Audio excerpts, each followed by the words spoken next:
going to study about election commission.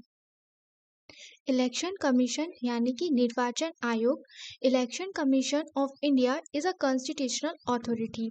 निर्वाचन आयोग एक संवैधानिक निकाय है। संवैधानिक निकाय यानी कि कॉन्स्टिट्यूशनल बॉडीज वह होती हैं जिनके बारे में हमें संविधान में वर्णन मिलता है और जिन्हें संविधान के अंतर्गत ही बनाया जाता है। In our constitution according to article 324 हमारे संविधान के अनुच्छेद 324 के अनुसार जो इलेक्शन कमीशन है वह parliament, state legislature, president and vice president, संसद, राज्य विधानसभा, राष्ट्रपति और उपराष्ट्रपति इनके चुनाव को कराती है। But a point that must be noted that the election commission is not concerned with the elections to panchayat and municipalities in the state. निर्वाचन आयोग पंचायत और म्यूनिसिपैलिटीज इनके चुनाव नहीं कराती है। इनके चुनाव कराने के लिए अलग से राज्य निर्वाचन आयोग होता है। Guys, it's a question for you. Who is the first woman Chief Election Commissioner of India? You have to give the answer of this question on the comment box. And Sunil Arora is the current Chief Election Commissioner of India and Sukumar Sen is the first Chief Election Commissioner of India. Guys, please don't forget to subscribe the channel and you have to like the video, and if you don't like the video so please dislike it. Composition of Election Commission. Election commission का गठन। The commission was एक्स्टिवलाइज्ड इन 1950। जो election commission है उसका गठन 1950 में हुआ, but originally it had only one chief election commissioner और originally इसमें सिर्फ एक ही चीफ इलेक्शन कमिश्नर होते थे। But later 2 additional commissioners were appointed to the commission for the first time on 16 October 1989 और बाद में दो और कमिश्नर्स को ऐड किया गया 16 अक्टूबर 1989 को। बट इनका जो कार्यकाल था वो बहुत कम समय के लिए था, जो कि 1 जनवरी 1990 को समाप्त हो गया। But according to election commissioner amendment act 1989, election commissioner amendment act 1989 जो कि 1 जनवरी 1990 को अडॉप्ट किया गया, उसने 1 इलेक्शन कमिश्नर 1 मेंबर कमीशन को 3 मेंबर कमीशन में चेंज कर दिया। तो जो इलेक्शन कमीशन है वह 3 मेंबर कमीशन बन गया।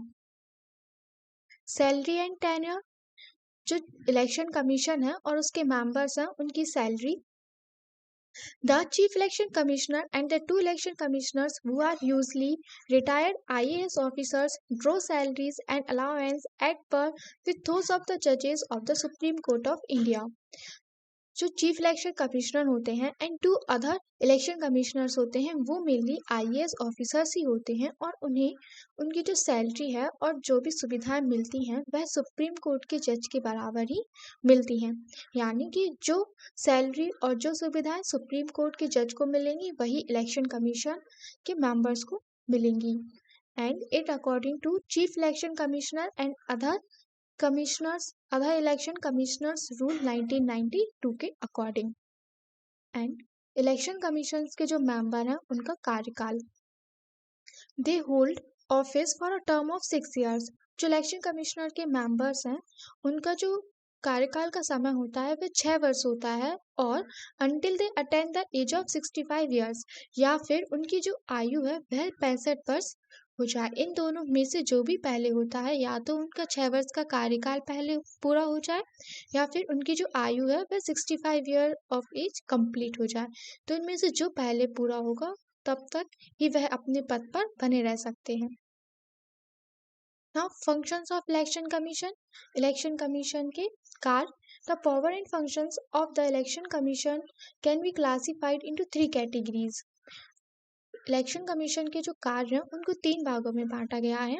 First administrative, second advisory and third QC judicial. प्रशासनिक, सलाहकारी और अर्ध न्यायिक। जो इलेक्शन कमीशन का फर्स्ट वर्क है वह है कि इलेक्शन कमीशन जितनी भी योग्य मतदाता होते हैं उनकी सूची को निर्मित करता है और उनको मतदाता सूची में जोड़ता है।